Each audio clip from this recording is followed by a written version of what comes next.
नमस्कार, जय हिंद, वंदे मातरम। दोस्तों, मेरा नाम है मिथुन। आप सबका स्वागत है इंग्लिश फिनिशर पर। दोस्तों, आई होप आप सब अच्छे होंगे, स्वस्थ होंगे, मस्त होंगे और पढ़ाई लिखाई अच्छे से कर रहे होंगे। दोस्तों, आज हम पढ़ेंगे पार्ट्स ऑफ स्पीच। उम्मीद करता हूँ आप सबको ये वीडियो बहुत ही बेहतरीन तरीके से समझ में आएगा। चलिए वीडियो को शुरू करते हैं। दोस्तों, हम सभी किसी न किसी घर में रहते हैं, ठीक? तो हमारा जो मकान होता है वो किससे मिलकर बना होता है? आप सबको पता होगा, ईंट हो गया, गिट्टी, सरिया, मोरंग और बहुत सारी चीज़ों से मिलकर हमारा घर बनता है। ठीक उसी प्रकार जो स्पीच होता है, ठीक है, जो भाषण होता है, तो वो किस चीज़ से मिलकर बनता है? वो सेंटेंस से मिलकर बनता है, ठीक है। और जो सेंटेंस होता है उसके भी अलग अलग प्रकार होते हैं। तो ठीक है, डेफिनेशन एक बार देखते हैं। Words are divided into various parts. जो शब्द होते हैं वो भिन्न भिन्न तरह के हिस्सों में बटे होते हैं अकॉर्डिंग टू दी फंक्शन, अपने कार्य के अनुसार इन अ सेंटेंस, किसी भी सेंटेंस में। ईच अमंग देम, उनमें से प्रत्येक क्या कहे जाते हैं? Part of speech. उनमें से प्रत्येक को हम पार्ट ऑफ स्पीच कहते हैं। दोस्तों, पार्ट्स ऑफ स्पीच को 9 भागों में बांटा गया। अगर एग्जाम में पूछा जाए कितने प्रकार के होते हैं तो आप बताइएगा 8, क्योंकि उसमें आर्टिकल को नहीं शामिल किया जाता, ठीक है। तो फिलहाल देखते हैं इन 9 टाइप कौन कौन से हैं। पहला है नाउन, दूसरा है प्रोनाउन, तीसरा है एडजेक्टिव, चौथा है वर्ब, पांचवा है एडवर्ब, छठवां है प्रीपोजिशन, सातवां है कंजक्शन, आठवां है इंटरजेक्शन और नौवां है आर्टिकल, ठीक है। तो चलिए देखते हैं नाउन क्या होता है। दोस्तों, नाउन क्या होता है? संज्ञा। दोस्तों, ये क्या होता है? नेम ऑफ एनीथिंग, किसी भी चीज़ का नाम होता है। इस दुनिया में जितनी भी चीज़ें हैं उनका कोई ना कोई नाम होता है, ठीक है। आपके आसपास जितनी भी चीज़ें हैं उनका आप कोई ना कोई नाम जरूर होगा। जैसे पंखा हो गया, टीवी हो गया, किताब हो गया, कलम हो गया, और जो है मोबाइल हो गया, एसी हो गया, कूलर हो गया, यहाँ तक कि घर हो गया। तो जो सारी चीज़ें हम लोग देखते हैं, समझते हैं, वो सब क्या होता है? वो उसको हम किसी न किसी नाम से ही तो जानते हैं। तो उसी को हो ग्रामर की भाषा में हम संज्ञा कहते हैं, नाउन, ठीक है। तो क्या होता है? नेम ऑफ एनीथिंग होता है। जैसे राम हो गया, आगरा हो गया, अमेरिका हो गया, बुक हो गया, चेयर हो गया, टेबल हो गया, पेन हो गया, एट्सेट्रा, ठीक है। तो आप सबको समझ में आया होगा नाउन अच्छे तरीके से। फिर जैसे एग्जाम्पल के थ्रू देख लेते हैं। Ram is going to school. अब यहाँ पर जो ये सेंटेंस है,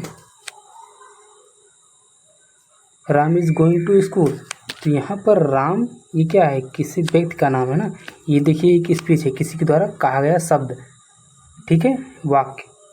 तो यहाँ पर जो राम है क्या है? किसी व्यक्ति का तो नाम ही है, ठीक। इसी प्रकार दूसरा वाक्य देखते हैं। My books on the table, मेरी किताबें कहाँ पर हैं? टेबल पर हैं, ठीक है। तो ये क्या है? ये जो बुक्स है और टेबल, ये दोनों के दोनों नाउन है, ठीक है। दूसरा देखते हैं प्रोनाउन। प्रोनाउन का मतलब होता है सर्वनाम। ये क्या काम करता है? Replace a noun. ये किसी भी नाउन को रिप्लेस करता है, मतलब वो किसी नाउन के स्थान पर आने का काम करता है। जैसे I, we, you, they, he, she, it, इतनी तरह के हमारे प्रोनाउन होते हैं। जैसे इस वाक्य में देखिए, Ram is going to school. अब अगर आप लोग बार बार राम का नाम लेंगे हर सेंटेंस में, Ram is going to school, Ram is a good boy, Ram's friend is my friend, तो यहाँ पर बार बार राम का नाम रिपीट होगा ना। तो इसी वजह से इस स्थान पर हम प्रोनाउन का इस्तेमाल करते हैं। जैसे इसके यहाँ पर तो नाउन का इस्तेमाल हुआ, लेकिन उसी के स्थान पर हम प्रोनाउन का इस्तेमाल कर रहे हैं, ठीक है। जैसे he is going to school, वह स्कूल जा रहा है।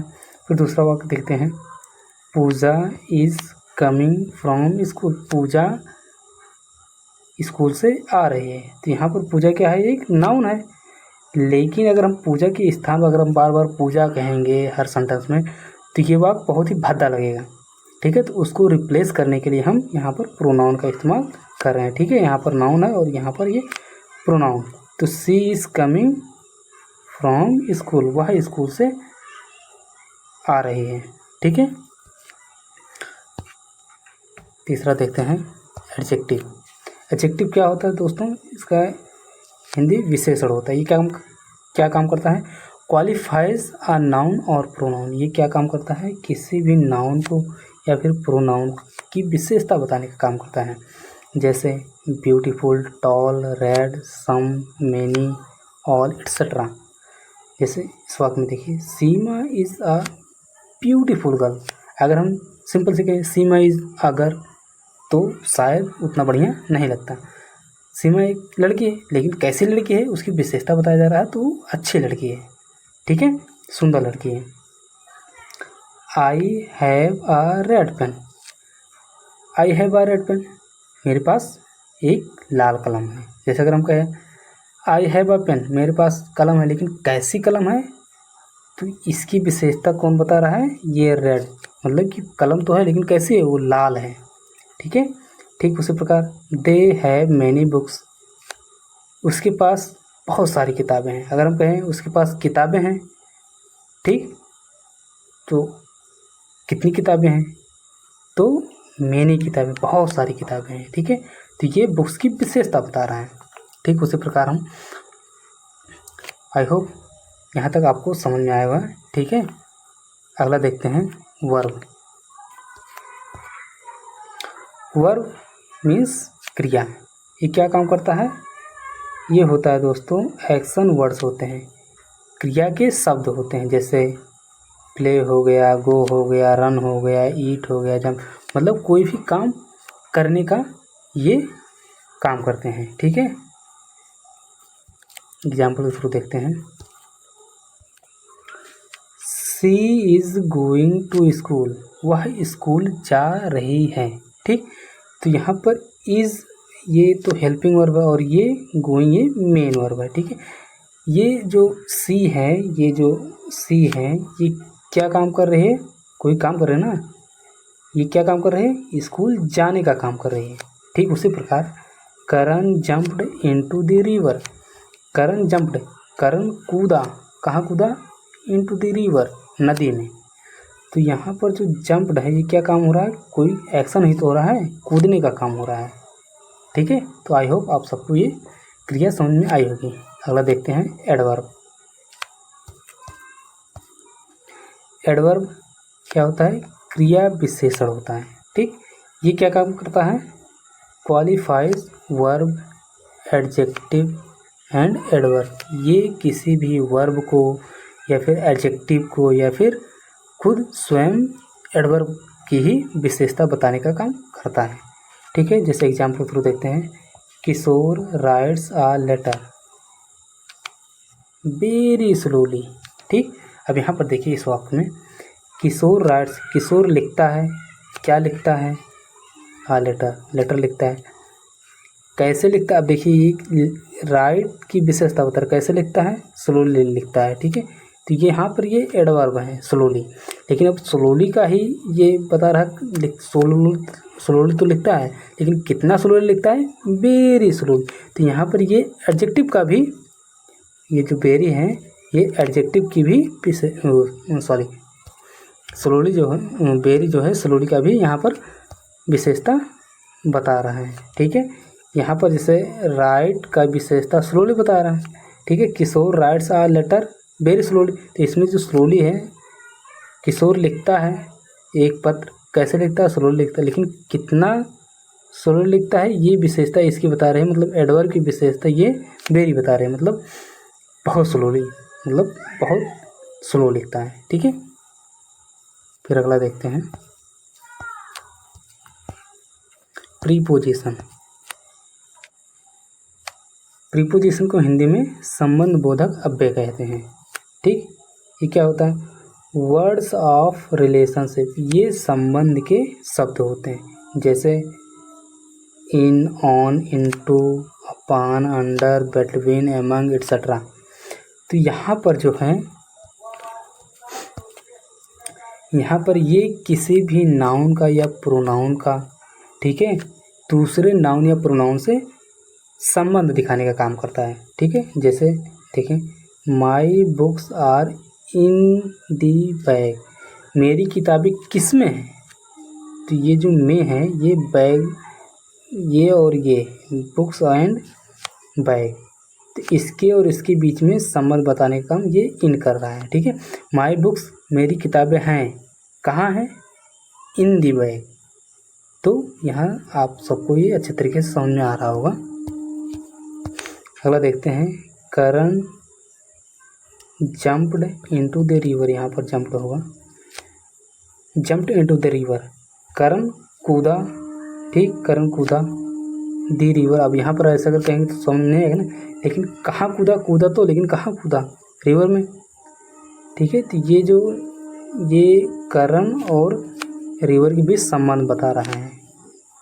ठीक है, तो ये करण नदी में कूदने का काम कर रहा है। ठीक है, किस में कूद रहा है, नदी में। ठीक है, तो अगला देखते हैं, कंजक्शन। ये क्या होता है, समुच्चय बोधक अभ्यास को कहा जाता है हिंदी में। ये क्या होता है, ज्वाइनिंग वर्ड्स होते हैं, किसी भी शब्द को या सेंटेंस को या फ्रेज को, किसी भी मतलब वर्ड्स को जोड़ने का काम करते हैं ये लोग। ठीक है, जैसे and, but, although, yet, though, etcetera. ठीक है, एग्जाम्पल थ्रू देखते हैं, Ram and Shyam are going to market. अब यहाँ पर देखिए दोस्तों, राम और श्याम, श्याम के बीच में, इन दोनों के बीच में एंड आया, तो इन दोनों नाउन को ये जोड़ने का काम कर रहा है। ठीक है, ऐसे दूसरा देखते हैं, although he is poor yet he is happy. अब यहाँ पर देखिए, ही इज हैप्पी और he is poor and he is happy, इन दोनों को ये जोड़ने का काम कर रहा है, ऑल्दो और येट। ठीक है, अगला देखते हैं, इंटरजेक्शन। इंटरजेक्शन क्या होता है दोस्तों, ये विस्मयाद बोधक अभ्यास को कहा जाता है। इसका काम होता है दोस्तों, एक्सप्रेस सम सडन फीलिंग और इमोशन। ये क्या काम करता है, अचानक हमारे मन में उत्पन्न हो रहे भावनाओं को एक्सप्रेस करने का काम करता है। जैसे oh, hurrah, alas, bravo, hello, etcetera. Example through देखते हैं, hurrah we have won the match. बहुत खुशी के साथ लोग जब क्रिकेट या कोई भी मैच जीतते हैं तो बहुत खुशी के साथ, hurrah we have won the match, हमने मैच को जीत लिया, इस तरह से चिल्लाते हैं। ठीक है, खुशी के साथ। फिर दूसरा देखते हैं, एलॉस आई हैव ruined, अरे मैं बर्बाद हो गया। Hello how are you, hello आप कैसे हैं। तो ये देख रहे हैं, इन सारे सेंटेंस में ये जो वर्ड हैं, हेलो, एलॉस, हुर्रे, ये सारे जो हैं ये सडन ऑफ फीलिंग्स हैं। ठीक है, अगला देखते हैं, ये आखिरी और 9वां है दोस्तों, आर्टिकल। ठीक है, ये जो है ये नाउन के पहले यूज होता है। ठीक है, तो आर्टिकल दोस्तों इसका हिंदी होता है अग्रपद। ठीक है, इसको हम कहते हैं अग्रपद। तो ये अग्रपद से मतलब क्या है, ये किसी नाउन के पहले आने का काम करता है। ठीक है, आर्टिकल तीन होते हैं दोस्तों, ए एन दा। ठीक है, पहले सेंटेंस देखते हैं, आई हैव अ पेन। और एक बात ध्यान रखिए दोस्तों, ए जो होता है वो कॉन्सोनेंट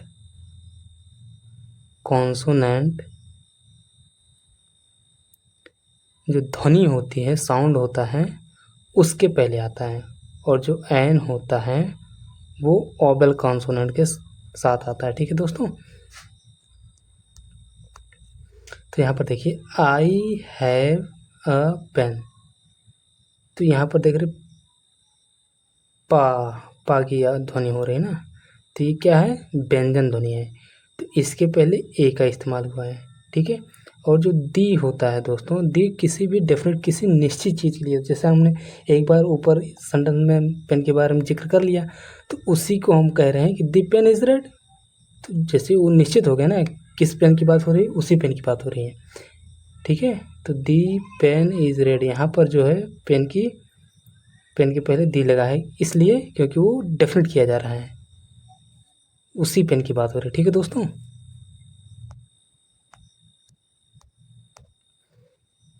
तीसरा देखते हैं दोस्तों, आई सा अ बॉय, मैंने एक बच्चे को देखा। अब ये तो डेफिनेट नहीं ना, किस बच्चे को देखा, तो अब यहाँ पर देख रहे हैं बॉय, बा से शुरू हो रहा है ना, बॉय, तो बा ध्वनि आ रहे हैं ना, तो इसके पहले आर्टिकल ए का इस्तेमाल हो रहा है, ठीक है। फिर चौथे भाग में देखिए, दी बॉय वाज वेरी हैंडसम। अब यहाँ पर देखिए उसी बॉय की बात हो रही है, इसीलिए इसके पहले आर्टिकल दी लगा हुआ है, ठीक है। जो नाउन है बॉय, इसी बॉय के पहले दी लगा हुआ है, ठीक है। तो मतलब उसको डेफिनेट कर रहा है कि हाँ उसी बच्चे की बात हो रही है। पांचवा देखते हैं दोस्तों, आई हैव एन अम्ब्रेला। आप देख रहे हो आ की आवाज़ आ रही है, आ, तो ये क्या है, ऑबल साउंड है, ठीक है। तो इसके पहले हम एन का इस्तेमाल करते हैं, ठीक है। छठा देखते हैं, I have a black umbrella, ठीक है, मेरे पास एक काली छतरी है। अब देखिए दोस्तों, यहाँ पर अम्ब्रेला कितना है, एक है, लेकिन जो ये ब्लैक आ रहा है ये नाउन की विशेषता बता रहा है। कैसा अम्ब्रेला है, ब्लैक, लेकिन वो है तो कितने अम्ब्रेला है, एक ही तो अम्ब्रेला है। तो ये जो है आर्टिकल जो है ये इस एडजेक्टिव के पहले आएगा, ठीक है दोस्तों। और जब एडजेक्टिव जो साउंड करेगा पहला वर्ड, जैसे यहाँ पर बा की आवाज़ हो रही है ना, यहाँ ना कि अम्ब्रेला की मतलब अम्ब्रेला के आ के हिसाब से लगाया जाएगा, बल्कि एडजेक्टिव के हिसाब से यहाँ पर ए लगेगा, ठीक है। सातवां देखते हैं, the Ganga is a holy river. अब यहाँ पर दी गंगा ये किसी डेफिनेट किसी निश्चित किसी जो फिक्स जो नदी का नाम है उसके पहले लगा हुआ है, ठीक है दोस्तों। आई होप आप सबको ये वीडियो बहुत ही हेल्पफुल लगी होगी। फिर मिलते हैं अगले वीडियो में और बहुत ही डिटेल में इन सारी चीज़ों को हम अध्ययन करेंगे। Thank you.